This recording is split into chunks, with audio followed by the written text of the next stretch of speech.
Well, thank you for coming. I've thought about this presentation for some time, largely for personal reasons, because I had an episode last year that I'll use as an example. As I'm talking about the PAC Tour type experience and the heart. So I'm going to focus, cycling and the heart is a huge topic. There are many types of cycling, many types of people engaged in cycling, and there are many interactions between cycling and the heart. Both the normal response to cycling, the heart's very important in the training experience, and sometimes the heart malfunctions. And this can occur at any age, but particularly in older cyclists. So I'm going to focus on PAC Tour.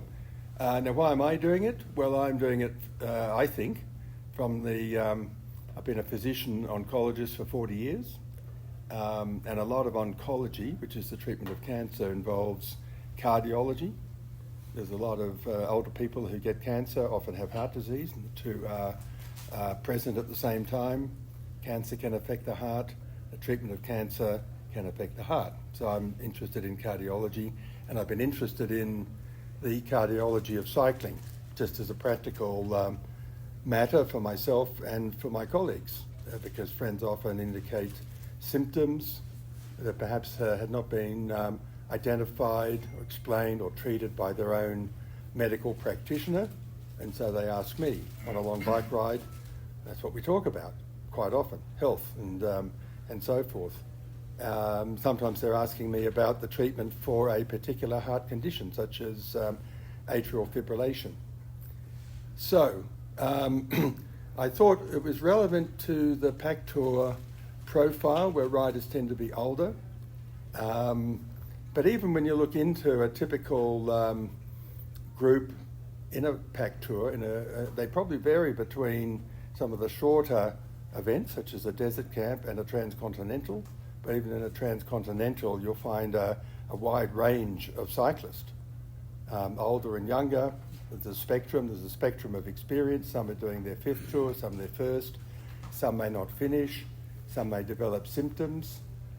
People come into PAC Tours with a particular medical history, family history, that they may or may not be aware of, because they haven't had the reason to inquire. Maybe the history was vague in terms of family history. Maybe they're not really clear about a number of relatives who died early for unknown reasons that may or may not be heart. So we just don't know. People turn up, and of course they're not really examined systematically by a medical practitioner. In some endurance events, such as Paris, which is a 1,200 kilometre, 750 mile event that you're probably familiar with, it used to be required that you have a medical examination.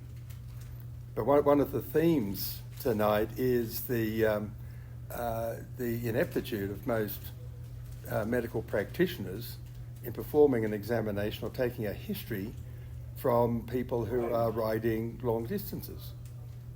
And then, of course, it's a matter of what a long distance is, and how they would go about determining whether you were fit to ride that event, and how you should monitor yourself. Say during the preparation, if you're beginning a series of, say, 3 months of preparation for a PAC Tour, how do you know that you are on schedule? How do you know that there are symptoms or other evidence that your heart is not responding well enough, or maybe misbehaving? And even if you visit a cardiologist, as my experience will demonstrate, often they are completely ignorant about the function of the heart in older endurance athletes, whether they're cyclists, runners, triathletes or swimmers. They just do not comprehend. So I thought it was important because it's relevant, and I guess the talk may generate some discussion and maybe some specific policy or awareness. For example, should the crew be familiar with resuscitation? You know, in case someone or have some knowledge of the symptoms. If someone comes in and says, "I've been having this feeling in my chest, palpitations, which I've never had before, or I have had it, but it's really troubling me today," or "I was getting really breathless all of a sudden on a climb that's never happened before," that sort of thing. Because quite often, and as my personal episode will demonstrate, the symptoms are not always that clear that something's going on. And my own experience demonstrated to me that I was unaware of the condition that I had. So there's a certain grim irony in that although I was trying to keep up to date and answering questions, there is a condition of the heart which tends to relate to endurance performance, particularly high intensity performance in very competitive people. And in fact, this book was written a couple of years ago called The Haywire Heart, and Leonard Zinn, who you may be aware, he wrote Zinn and the Art of Bicycle Maintenance with two colleagues. And he had an adverse experience, which he's written about it here. So it's a very good book, so which I'd recommend. And at least one PAC Tour rider has already downloaded onto Kindle and has read the book because it relates to him. So I thought I've read the book, so I may donate that to PAC Tour, and then people can borrow it to the PAC Tour library. Sure, it's in Arizona. Anyway, so I'll let you. I'll because time's moving on. I'll report my own experience, and that's as someone who's done a large number of PAC Tours, I think 25 or so, and I've accumulated a large total mileage with PAC Tour over 27 years. So that's involved, I think, 12 transcontinentals. So you've got the mileage of that plus the preparation, which is usually at least the same as the event. So if you're riding 3,000 miles, well, you'd probably do several times 3,000 in preparation. So it represents PAC Tour related mileage is very high indeed. You know, it would probably be over well over 100,000 miles. So my lifetime cycling total is over 500,000 miles, 800,000 kilometres, as of a couple of years ago. So I'm saying that because I'm someone who's done a lot of riding, accumulated a total, and it's only becoming clear that, as the subtitle of the book, too much exercise can kill you. And what to do to protect your heart. So one would think that the more you did, the better your heart would be. Now, I'll just mention with heart disease, we're looking at several types. Coronary artery disease is the most common type, and of course that can afflict cyclists. We're not prevented or immune from coronary artery disease. I mean, cycling may improve it or prolong our life without symptoms due to that. And of course it may relate to family history and other risk factors. Coronary artery disease, then there's disease of the muscle of the heart. And the third category, which I'm focusing on, is an abnormality of the cardiac rhythm, so the electrical activity of the heart. And those three can interact together, as I'll demonstrate. And so people come into cycling, and just speaking casually to people who've mentioned that they've had atrial fibrillation, that can be related to thyroid disease, for example, and other risk factors include obesity and sleep apnea. But most people with atrial fibrillation don't have a specific cause. I mean, they may have a risk factor that increases the likelihood, but if we have it, sometimes it's attributed to some particular factor in the lifestyle, such as alcohol, or obesity or lack of exercise. but that's not to say that the two are intimately related. There are other factors, and usually exercise is not included in the analysis. So what we're talking about in all of this is not a direct association. So let me just mention my own experience. I had this long history of cycling, probably starting in my teens. Also cycling, I shouldn't forget the psychological contributions too, because cycling is not just physical, as we're all aware. There's a positive psychological aspect, but there are also negative ones, because we become dependent on cycling. We may feel guilty or remorse if we're not cycling. We may cycle when we're otherwise ill, because we're just crazy. And I think people that do cycle beyond a certain amount probably have deep psychological reasons for that. And cycling may give them a diversion so they don't have to focus on other aspects.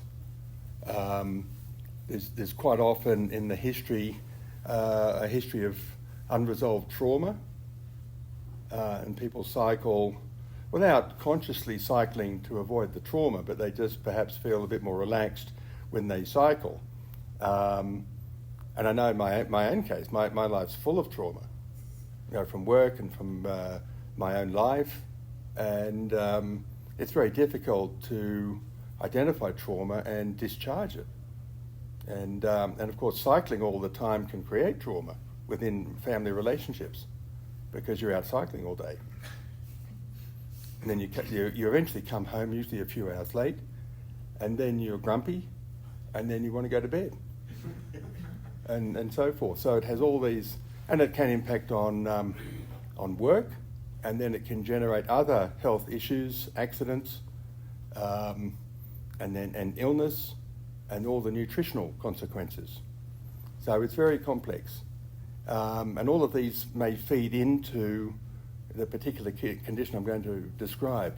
So in my case, it sort of began at the end of 2022, because it was a year until Paris, and I was planning to do that for the 8th time. I've done it 7 times, and I really, it was probably better that I not, because there were fewer and fewer people completing that event in their 70s.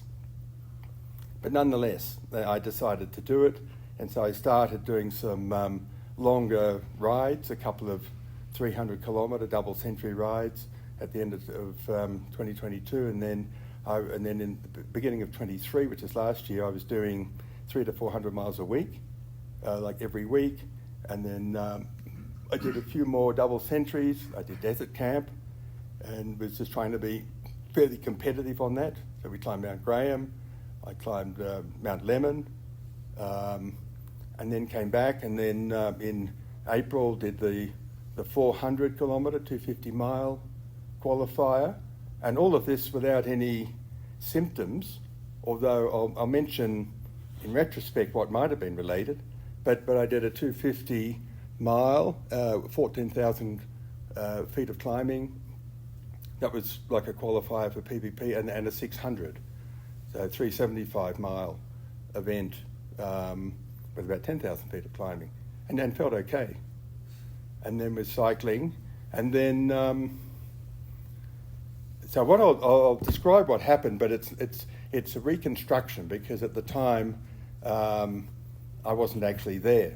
So on this particular day, right, I set out for a ride, probably maybe 80 miles from home. There were a couple of climbs, and then I reached and then I went down a descent, and the only abnormality on that day was I was climbing this short, steep climb, and then I suddenly got profoundly weak, and I could barely pedal. And this is, I was feeling super fit otherwise, and suddenly I could barely pedal. So I tried to get to the top of the hill, which is a sort of a cycling response. You ignore what's going on and think, well, it'd be more convenient if I got to the top of the hill and then pull off. And the top of the hill was like 200 yards away. So I struggled, and then it got worse, so I had to pull off, and I was just slouched over the bike for about 3 or 4 minutes profoundly weak all over, and without any other particular symptoms. And then I felt a bit better, and so I continued. So that's an example of a symptom which is almost, it could be negligible. It's not obviously related to anything. It could be there could be many explanations. So I then, hello gentlemen. I'll recapitulate a bit in a minute. I'm just reporting my own experience of the cardiac or heart consequences. And it's an example of uncommon but not rare heart problems that are significant because they can be fatal. And that sort of makes them a little more important than any other cardiac condition, which could well simply be an annoyance for a while and then you eventually get a diagnosis. So I'm just indicating that from my experience of cycling a lot for 40 or 50 years, 500,000 miles, lots of PAC tours, etc. So last year, on this particular day, I'd set out. I was climbing a short, sharp hill. Tom would know it's at Akuna Bay, right? And then I felt profoundly weak and had to pull off to the side, and I just slouched over the bike, and it was something I'd not really experienced before that I could recall. It disappeared, and then I went over the top of the hill, went down this maybe a 2-mile descent, twisty. I was able to negotiate all the twists and so forth, and then the road flattened, and then we progressed beside a river, and then I turned a point. I was probably doing about 20 miles an hour, and then oblivion. And then I woke up later. Now, I know what happened because there was a witness. There was a gentleman called James who was driving towards me. It was otherwise completely isolated, which is where you go to cycle. There was a guy driving towards me, and he was probably 200 yards away. He said that as he was driving, he'd been fishing, he was heading home, he was driving, he saw me come around this point and was cycling towards him, and then suddenly he saw me sort of rise up from the bike. My arms were just limp, and then the bike suddenly veered off, the handlebars twisted to the right, and then I was launched like a missile head first, and I went up into the air and then landed head first on the road and just lay there. So he drove a bit closer and then leapt out of the car and ran up to me, and he told me later, he said there was no sign of life. And he was an experienced first aider. He'd done multiple courses, including one that year in resuscitation, so he knew how to assess somebody. He said you weren't breathing, you had no pulse, you were just lying limp, you were dead on the road. And so he dragged me off the road, turned me over, and there was blood everywhere, and then he started CPR and did that for about a minute, and then I took a breath. So he stayed there, and then I went off to hospital. He, as I found out later, suffered the consequences of being on the spot, because he said he saw me launched and then land on the road, and it wasn't pretty. So it made me aware that people that are good Samaritans who are there and know what to do suffer their own consequences. So then I went to hospital. Now, the presentation at hospital could have been anywhere, I think. It was, I arrived, even though he provided an excellent history to the ambulance people, it didn't arrive at the hospital. They really didn't know what was going on with me. Initially they called it a motor vehicle accident, but the problem was they didn't take the appropriate history to know what could have been the cause. And as a result, I was really undermanaged, both from the trauma, because waking up after that, after basically being dead on the road for a couple of minutes, resuscitated with head injuries, on the MRI scan, and I didn't receive the attention that I should have received. But most importantly, they didn't find out why the episode happened. But I did find out later. So, long story short, what was found later, after 6 months, and it was only discovered because of my own research and eventual insistence. Because the cardiologist was simply unaware. I saw multiple cardiologists. And that's one of the messages of this book. So what eventually was discovered was that I had an abnormality, an inflammatory condition in the heart muscle, in the ventricle. So we've got the atria, where atrial fibrillation, atrial flutter, and many other rhythms occur, which are usually not life-threatening. They can be very inconvenient and difficult to manage and can interfere with exercise. And the treatment of those rhythms can also interfere with the capacity to exercise. I mean, the medication can and procedures can. But the ventricles, when they create abnormal rhythms, they can be lethal. So the rhythm so basically what I had, I was just cycling and then I had a cardiac arrest. So a cardiac arrest is either the heart stops abruptly or it goes into a chaotic, super fast rhythm, fibrillation, where the heart is just quivering like a bag of worms and there's no blood leaving the heart. So I was cycling, and presumably that episode I had with the weakness was an episode of a self-limited episode, maybe 20 seconds of super fast ventricular rhythm, like maybe 250 beats per minute or something like that. But then on the bike, it was a cardiac arrest, and were it not for the witness, James, I would have been dead on the road. So with this particular condition of the heart, which is given the name arrhythmogenic, which means an abnormality of the heart that creates an arrhythmia, which is an abnormal rhythm. Arrhythmogenic cardiomyopathy, which means the cardiac muscle, the heart muscle, is inflamed in a particular way, and it has a tendency to cause cardiac arrest.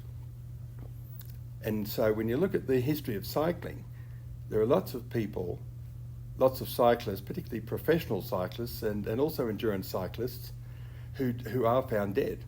They're off training and then they have this episode and then they're found dead. Or they may survive. There was a young Italian professional who died unexpectedly just a few days ago, who was reported.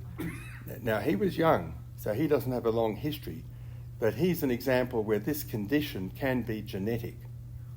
So there are clusters, like the one in Italy. And I don't know if you remember the Italian professional Sonny Cobrelli, who won Paris-Roubaix in the COVID edition when it was at the end of the year. He beat Mathieu van der Poel and won Paris-Roubaix. And then the following year, which was 2022, he was competing in a stage race in Portugal early in the season. And he was racing against another rider for the victory of the stage up a hill. He came second, and then he rolled down to where his team were waiting, and then he had a cardiac arrest. Now, in the ideal condition, because he was surrounded by people who knew what to do, and he was resuscitated. The diagnosis in his case was made within 4 days, and then he was fitted with an implanted defibrillator, which I now have one of those. So now many cyclists, whether they're professionals or endurance cyclists, perhaps they're people of the caliber of RAM riders, like riding across the country, where sleep deficiency may also be a contributing factor. We simply don't know. The research is not there. But later on, once they stop doing that, but continue to ride, they may be at risk. And certainly some have had episodes later on, as have many professionals later in life. Now, when someone dies with this condition, and I suspect the majority do die because they're riding and they're not resuscitated within 2 or 3 minutes. Either their colleagues don't know what to do, or they're on their own and it's a desolate road, or people just stand around and they're not resuscitated. And there are quite a few examples in the book, but a lot of them. And then when the cause of death is required for the death certificate, a doctor may just say died of cardiac factor. I mean, the condition that I've got is not readily diagnosed in a standard examination of the heart. It requires very sophisticated analysis, and ultimately it requires a particular scan, an MRI scan of the heart, and that demonstrates the pathology. But I saw many cardiologists, and initially the one I saw, but I was still concussed, which is another matter. Sometimes you go into hospital, you're unconscious, you come out, you're concussed, your cognition is disturbed, but nobody formally assesses this. And in my case, they didn't even say I shouldn't ride the bike or drive the car, but I was, like, for months, my thinking was disturbed. And so I was seeing the cardiologist, but I was not alert enough to challenge the cardiologist. So that's one thing. And related to that is, because the point is that you really need to see a cardiologist with this sort of background, or even if you don't have it, you just want it excluded, or you want certain symptoms addressed. You need to see a cardiologist that has a specific interest and knowledge of endurance cycling or endurance events, and is up to date with the specific literature on that. And when you're there with this particular cardiologist, you need someone beside you, which I didn't have. So you need a partner or a friend, at least one other person, and you need to be relentless in demanding answers without being rude. And it's very hard to find such cardiologists.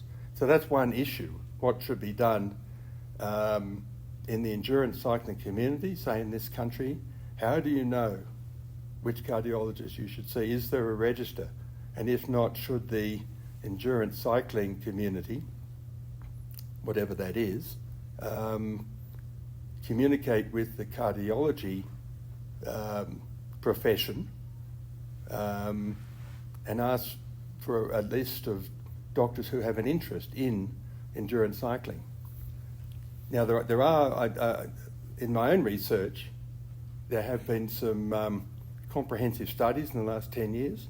It's a relatively new diagnosis, arrhythmogenic cardiomyopathy,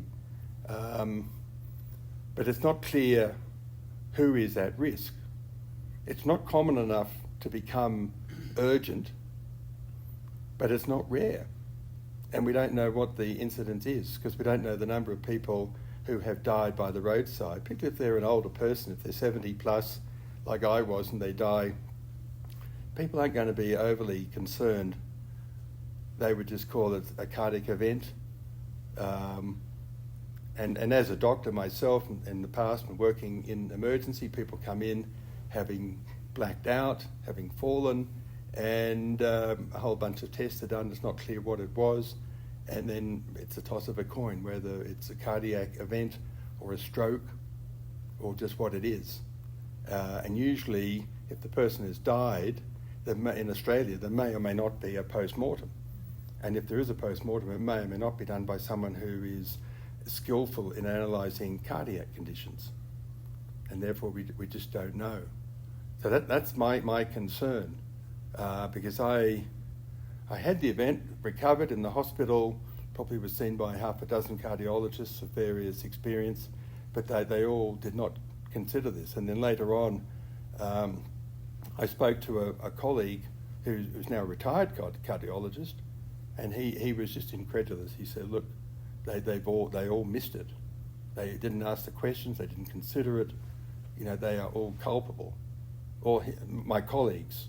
And he said, I would suggest that when you reach a certain point of resolution, that you should commence some sort of legal proceedings, because it should have been. Because I went for 6 months before I had a diagnosis, and that whole 6 month period, I was at risk of another cardiac arrest. and then eventually saw a cardiologist who said, "Oh, you need these medications. You need a defibrillator," which I now have. So that's a particular rhythm, and I'm just using that as an example that we should maybe pay a little more attention to the extreme aspects of endurance. Even knowing that the majority of people don't end up with difficulties. But we don't know how close they come to it. So that's the aspect I'm presenting. So I'd be interested to hear what you have to say. But this particular book is full of examples of different sorts of rhythm. The Haywire Heart, so it's focusing on rhythm disturbances, people, prominent people, who are athletic, who are successful. One of them is David Scott. Do you remember Dave Scott, the triathlete who won 6 Ironmen? Yeah. Well, he ended up with atrial fibrillation, and that was limiting his performance. And he, like many of the others, completed his peak at the top, and then he was beaten by Mark Allen. It took him a long time to get over that defeat, and then he continued to maintain his performance. He was focused on his VO2 max, which had to be the best ever, as he got older, so 35, 40, 45. So his VO2 max at age 45, I think, was 58, which is like 10 points above anybody else. I think he came second at age 40. Yeah.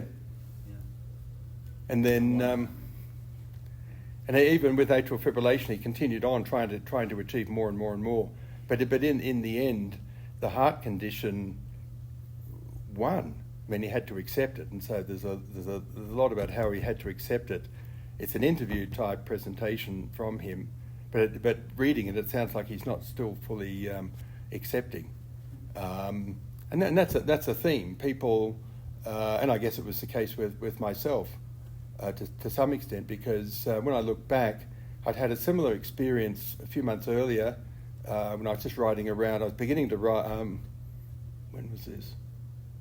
Yes, I was just riding on a circuit, just a 3K circuit, and then had the same overwhelming tiredness. I had to get off the bike and sit down. Lasted about 5 minutes, and that was probably another example of the heart racing. But I didn't have palpitations. But I mean, who would? I didn't have my Garmin on at the time, and I didn't think of it. But one episode, a week before I had my cardiac arrest, I was at home at rest. I was just working on my computer. I got up to go to the bathroom, which was adjacent, and as I went in, I could suddenly feel I was blacking out, and I was going to grab the sink, but I didn't, and so I just landed on the tiled floor without any memory of the actual descent onto the tiled floor, and then woke up sometime later, maybe 5 or 10 minutes, with blood everywhere from lacerating the back of my scalp. But I didn't do anything about it apart from cleaning up the mess, taping the gaping wound, and then going back to my work. I didn't have a headache, but clearly that was, in retrospect, was like a run of this ventricular tachycardia. So the ventricle developed its own pacemaker and was just sending out signals independent of the normal pacemaker, which resides up in the right atrium. So that's where there's normally a single pacemaker that drives the heart with a specific electrical circuitry. And it's an abnormality in that circuit that causes the various rhythm disturbances. And quite a few people have told me about atrial fibrillation, which is quite common. But I think even there, and I haven't interrogated people, but friends who've had atrial fibrillation, they're not given a thorough explanation, particularly coming from an athletic background. I mean, they're not told what this means for your future as an athlete, because the cardiologists usually are not athletes themselves. If they happen to be, it changes everything. As long as they have some notion of endurance, because endurance requires all the aspects of planning, allocating time,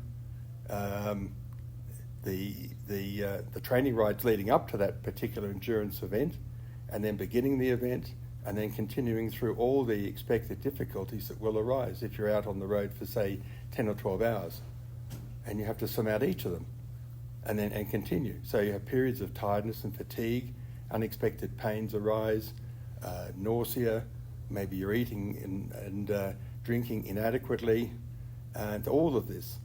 And one thing we're not looking for is any sign that the heart may be misbehaving, and how you extract that symptom from those of the ride itself. If you're climbing up a particular climb for the 10th time, naturally you're going to be tired, and also the heart is likely to be under maximum duress, so it may be responding in a pathological way and you wouldn't know it. Yeah. Is this mostly in men then? Because I've only heard, with PAC Tour riders, it's more of a male. I haven't heard of any women. Well, that's a very good point. And there are some women in the book. There are. Okay. But there are fewer than there are males.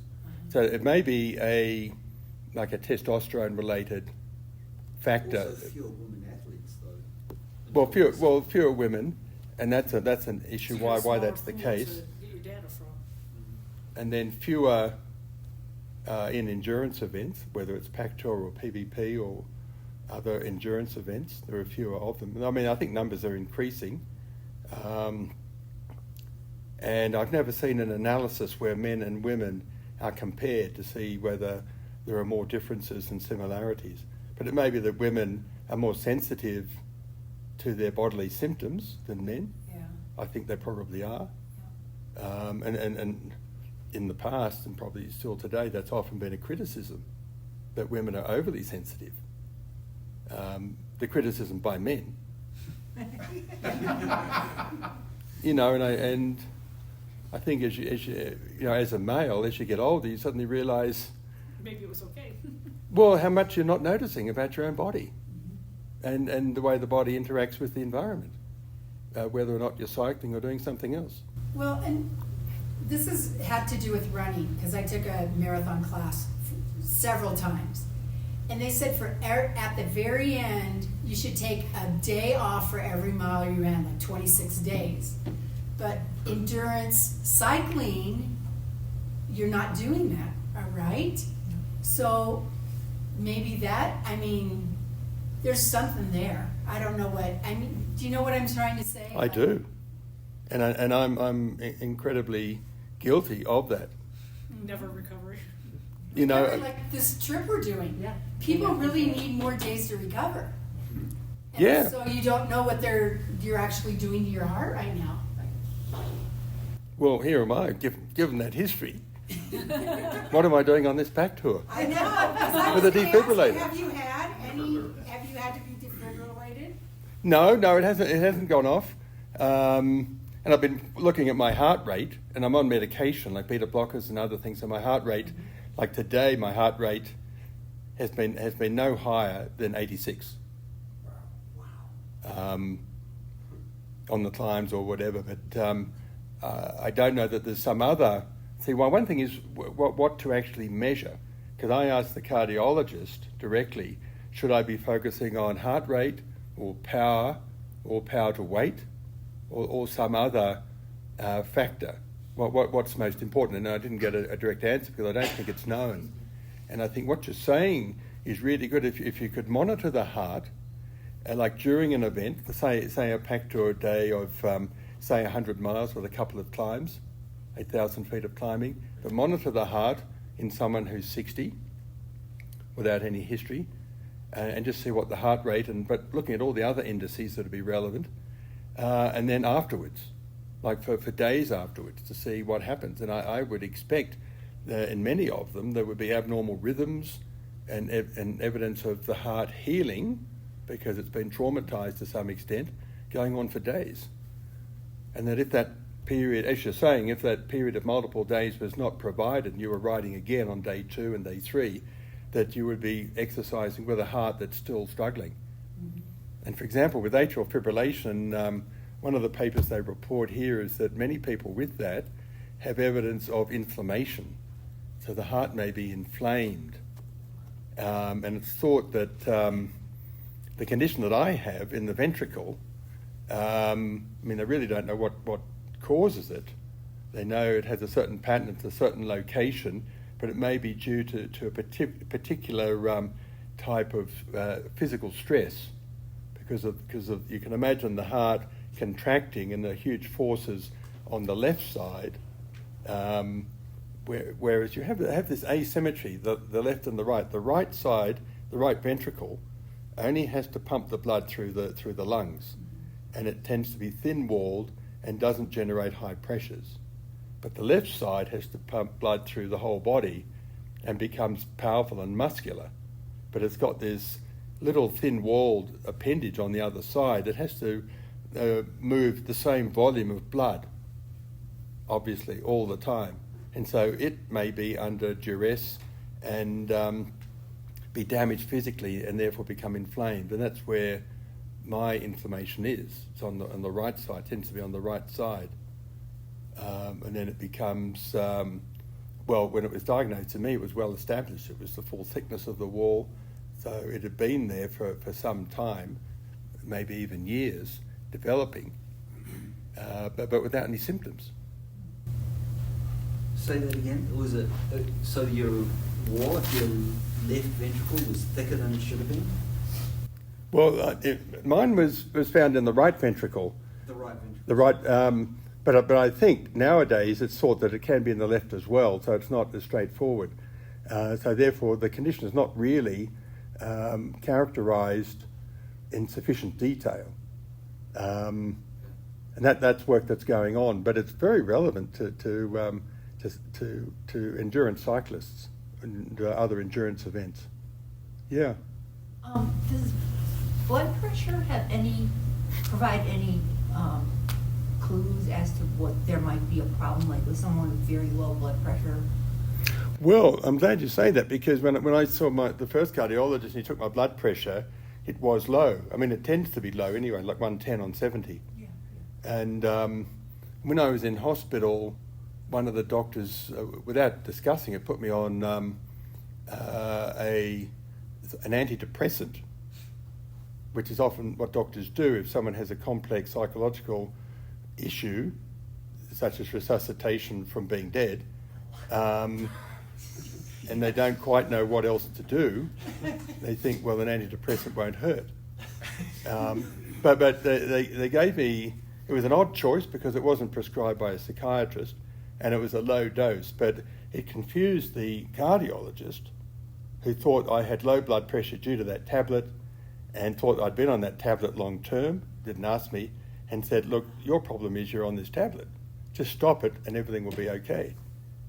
And then it was only later that I reflected and trying to think what actually went on, and then I realised there was more to it and so forth.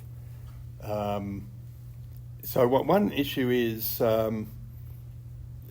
what systematic policy should there be, if any?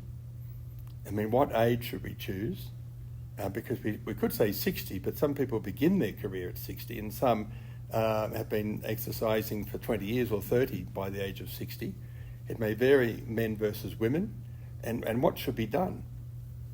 I mean, should you go and see a particular named cardiology specialist in endurance cycling and get the opinion of that person? How elaborate should the testing be?